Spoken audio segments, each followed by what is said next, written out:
Hello, welcome to my presentation about sensory marketing, chapter number 7 and 8. So, let's start with the chapter 7 about taste. Imagine biting your favorite chocolate. The moment it touch your tongue, you enjoy the silky texture or the burst of the flavor. But here's the thing. Even before that first bite, your brain has already been tasting it. You know, the glossy wrapper or the gold lettering, the way it sits on the shelf, these can trigger the emotions and also the expectation. And we call these two-layer gastronomic taste and aesthetic taste. The gastronomic taste is what your tongue experiences, like the flavor, the aroma, the texture, and the aesthetic taste is what your eyes, your hand, and your mind can experience. This is like the design, the style, or the presentation. And the best brands no, these senses are not separate. They reinforce each other. Coca-Cola isn't just a soft drink; it's taste plus a red and white visual icon that can trigger the memories. Today, we're going to explore how brand ally both kinds of taste to create not just product but experiences people crave. Taste isn't just a sensory pleasure, it is an emotional connection. One bite, one sip, one glance can unlock a flood of memories and feelings. That's why your grandmother's soup will always taste better than a restaurant's. That is, the emotional can change the perception. For businesses, this means taste had the power to drive the loyalty. Starbucks understand this perfectly. They are not just selling coffee, they sell the smell of roasted bean you as you walk in, the warm cup in your hands, the green logo that feels familiar everywhere in the world. And here's the secret. Taste is not just food or drink. Mm, Cars has taste. Tech devices have taste. Even apps, they also have taste in uh, in the way they look and also feel. If brand can engage senses before people even use the product, they already build a competitive advantage. Our brand don't just receive the taste; they interpret it based on the experience and also the expectation. Give two identical drinks to people, but tell them one is from the brand they dislike, and most will swear it tastes worst. And that's the expectation effect. The color, shapes, and also fonts on print our senses. Like a yogurt with a pink container will feel sweeter than the same yogurt in a plain white one. So a wine and an elegant French label is often rated better than the same with a the plain label. So for marketer, this means design is a part of flavor. Change the look and you change the taste experience in customer mind, even if the receipt never changes. Let's talk about gastronomic taste. This is a physical experience. What happens when a product reaches the senses? The flavor is the combination of taste and smell. That's why food feels bland when you have a cold. Aroma alone can trigger the appetite. And walk past a bakery and you know exactly what I mean. Mm, the texture is a silent influencer because it is like the crunch of chips or the creaminess of gelato and the freeze of the coder. and up the shoulder. So great brands engineer these elements. The KFC, crispy, cotton. This isn't just taste; it's a stout. Mm, Magnum ice creams, cracks of chocolates, are designed to be heard, and these sensory cues can create memories and cravings. So if your product is physical, flavor, aroma, and texture, are your most direct path to loyalty. And aesthetic taste is what customer perceive without touching the product. Is like the brand style, its visual personality, and it's the way it presents itself to the world. This includes colors, typography, packaging, and even how staff dress. Apple is a master here. Slick packaging, minimalist stores, clean product lines, all designed to taste premium before you switch the device on. Presentation is also about storytelling. Tiffany Co blue box makes even a simple silver necklace feel like an event. And in dining, the way a dish can plated can change its perceived value, and the aesthetic taste set the expectation of the customer. If it's look premium, people believe it tastes premium. And the magic happened when the gastronomics and aesthetic taste align. Imagine a luxury chocolate in a cheap wrapper. Oh, that's disconnected. Or a gourmet coffee served in a flimsy cup. This is mismatch. Alignment means the eyes promise that the mouth delivers. Nespresso nails this, like a slick design, slick machines, glossy capsules, the smooth coffee design signals quality, taste, and also confirms it. And when senses conflict, they we get the taste dissonance, and that's subtle disappointment even if the flavor is fine. So that's product development and brand teams must collaborate from day one. Taste is the whole experience. It's not what inside a product. We have a case here about Coca-Cola. Coca-Cola is one of the strongest example of taste and alignment. Mm, Gastronomically, it's sweet, fizzy, refreshing. Aesthetically, it is a red and white icon recognized worldwide. So, the content bottle shape was designed in 1915, so people could identify us by touch in the dark. The style of a can opening, the feast, the first sip, all reinforced by dedicated of consistent branding.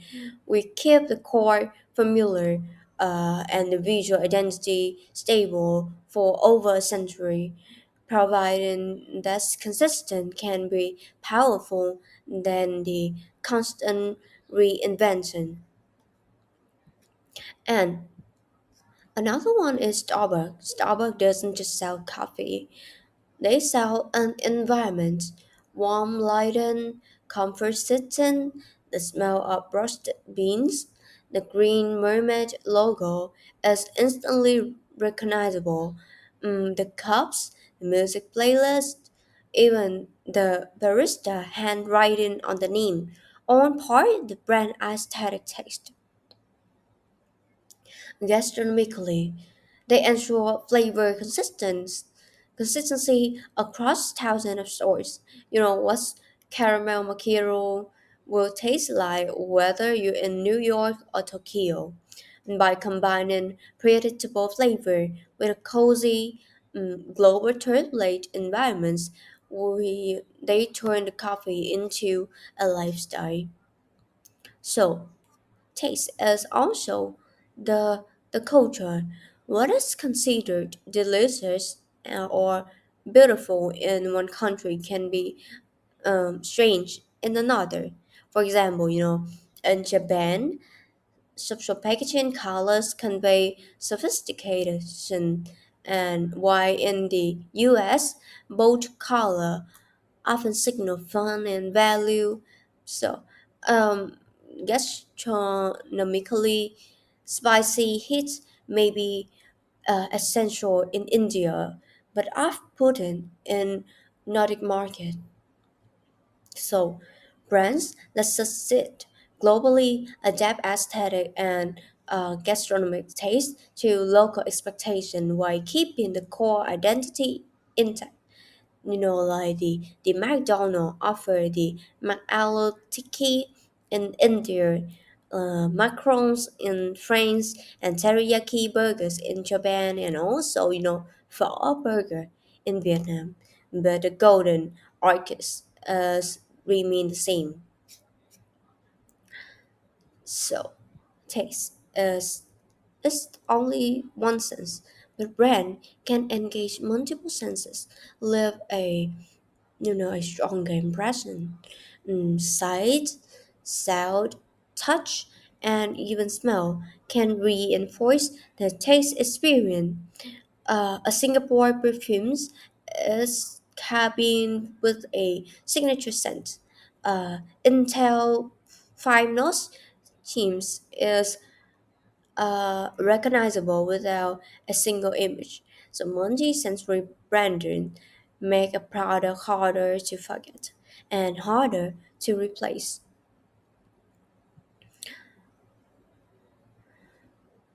And designing designing for the taste. Designing for taste require a process. First of all, is define sensory goals. What should the customer see, they smell, or feel before they taste? Align the product with the packaging, you know, to make sure with then there is no disconnection between the look and the flavor of the product. And prototype and test, that is taste panels and the packaging trial. And last one is refine details, about the color tone, the texture of materials, even sound up opening. And the key is collaboration between chefs, designer, marketer, and the consumer or the customer researcher.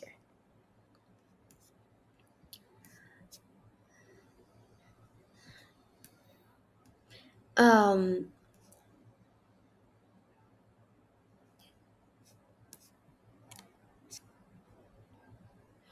so one more point is, I forgot to mention that is many brands can fall by um, over promising visually, but under delivering in taste. So uh it can you know make your customer like this, they can disappoint us of your product because of the taste and the quality, and they can form a mistake like focusing only on the taste but ignoring the presentation. This is in the contrast the previous example, but this is a common mistake to avoid too. One more is inconsistency across the market, and last one is ignoring the cultural context. These mistakes create dissonance and damage trust. Remember, the taste is both sensory and emotional, so break that harmony and customer one return. And for the future text in marketing, technology is expanding how the brands use taste.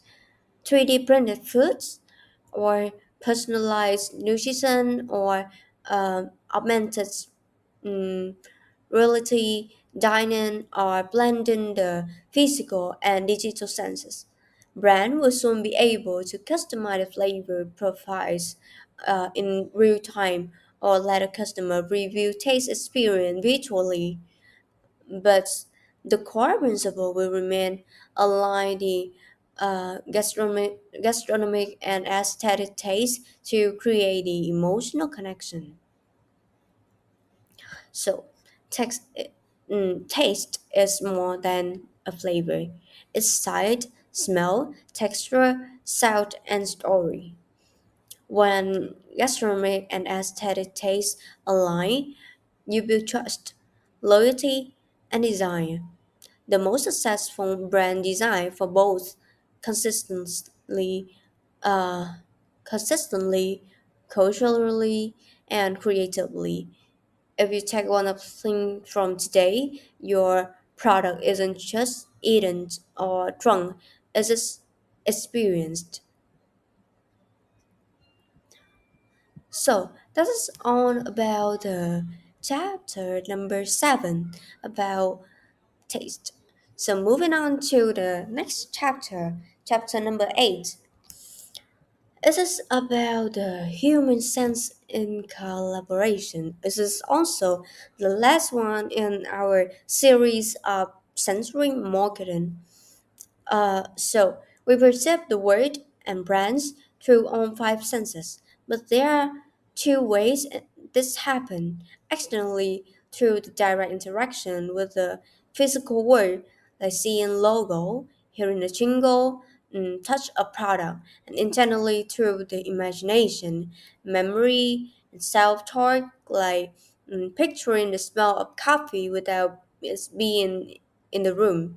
Internally, uh, since shapes fascinates, fantasies, and self-image, often leading to stronger emotional connections. External sensing deliver the real-world experience. Great marketing works when both are activate, letting customer live a brand in the moment and relive it later in their mind. So, external sensing is straightforward. It is what your senses pick up in real time: the texture of a fabric, the brightness of a display, the melody of brand's tone. The internal sensing is subtle, and the memory of a holiday scent, the imagined taste of a your favorite snack, or the inner voice reaction to a brand promise. Why external cues influence immediate experience. Internal cues can influence long-term perception, frames, and even self-image. Smart brands feel both crafting real experiences that spark the lasting internal association. And the the brand doesn't process its sense in isolation. It's combined visions, sounds, smell, touch, and taste into one seamless picture. This is how we form judgment, not just about the product, but about the environment, the staff, and the entire brand. Take BMV showroom customer. Like, take the example of BMW showroom. The customers see the branded themes, hear the curated music, or smell the interior of new car, feel a soft breeze, and interact with trained brand representative. Together, mm, these signals create a unified premium brand impression far stronger than any single sense could achieve. Some people naturally experience overlap between senses, like a phenomenon called uh, synesthesia. A sound might evoke a color, or certain words might trigger a taste. Even those without the synesthesia, sensory cues often blend in subtle ways. The marketer can use this to their advantage, like pairing music for visual, sense with flavor, or textural with brand colors. When the senses work together, the brand emotional response is amplified, which can make a product far more memorable. So, about sensory integration. Sensory integration is the planned process of blending input and different senses into meaningful perception. This helps us understand and respond to our environment, coordinate movement, and perform everyday tasks. From an evolutionary view, this ability helps humans survive, like smell, pleasure, taste to detect the safe food, or the vision, plus with the hearing to navigate, and the combination of vision and touch to craft tones. In marketing, sensory integration is the reason multisensory campaigns work. In digital spaces, adding more sensory cues like immersive visual, realistic sound, or even haptic feedback can increase the presence and memory retention. So, vision and sound are powerful partner. Vision dominated because it gives perceived partial information, while the sound provide a context and emotional tone. So think of a film trailer without the soundtrack, the visual feel this is the visual feel flat. Without the visual, the music feel incomplete. Altogether, they create a richer, more accurate perception. In retail, pairing clear visual with congruent music can make a store feel more comprehensive and guide the customer flow. About the combination of touch and vision. Vision is static. It's capture the world in front of us. Touch is dynamic. It lets us explore. When combined, they create a fuller understanding. In retail, touch can confirm or challenge what customers see. For instance, a shirt may look soft, but only touch confirm the quality. That's tactical. Uh, that's tactile. Feedback strengthens confidence and make purchases more likely.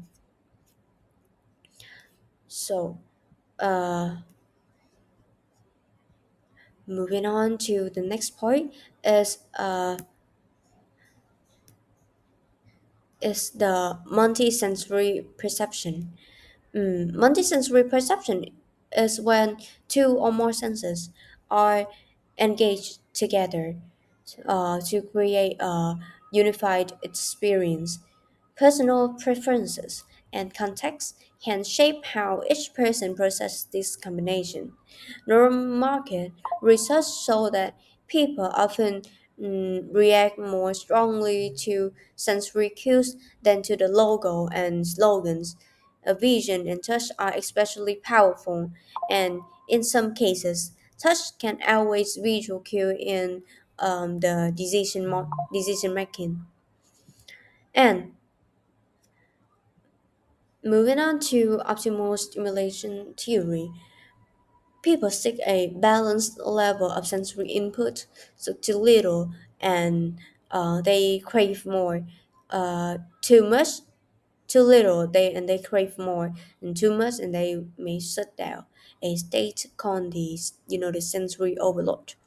So one study found that in Canadian mall, music increased impulse purchases, sense increased the planned purchases, but combining both can drop the spending. Why? Because that is overstimulation from mismatches can push the customer away. So they need a balance. Moving on to the service environments as the multi-sensory. Service environment from hotel to retail stores are built from sensory cues, mm, lighting, music, sense, texture, and even taste. These cues rarely act long. When aligned, they create a cohesive brand experience that boosts the satisfaction in sales. And when misaligned, they create a confusion or even the discomfort. And research show music and scent together can transform how customers feel and behave, but only if they match. Slow music with lavender scents led to higher store rating and more impulse buys. The vanilla scents with pleasant music increase the choice, time in store, and spending. And the key is the sensory harmony.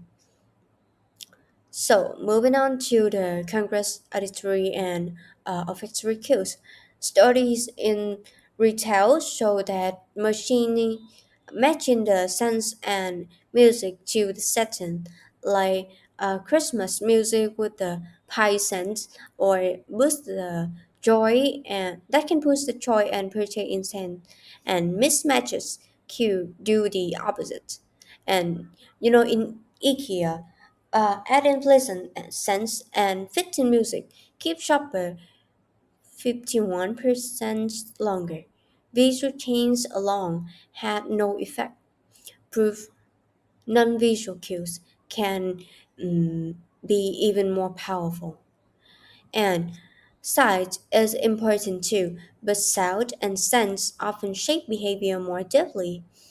They can influence the mood, guide in movement, and even that dictates time spent in a space. Some marketers who focus on only visual miss an opportunity to connect on a more subconscious level. So the sense never work alone. Great marketing waves them together in store, online, and in memory. The goal is the balance, enough stimulation to engage, but not so much that it overwhelms.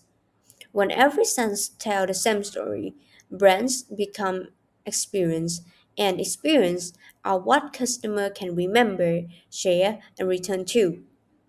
And that is the end of my presentation today. Thank you so much for your listening. And that is also the end of my series about sensory marketing. Thank you so much.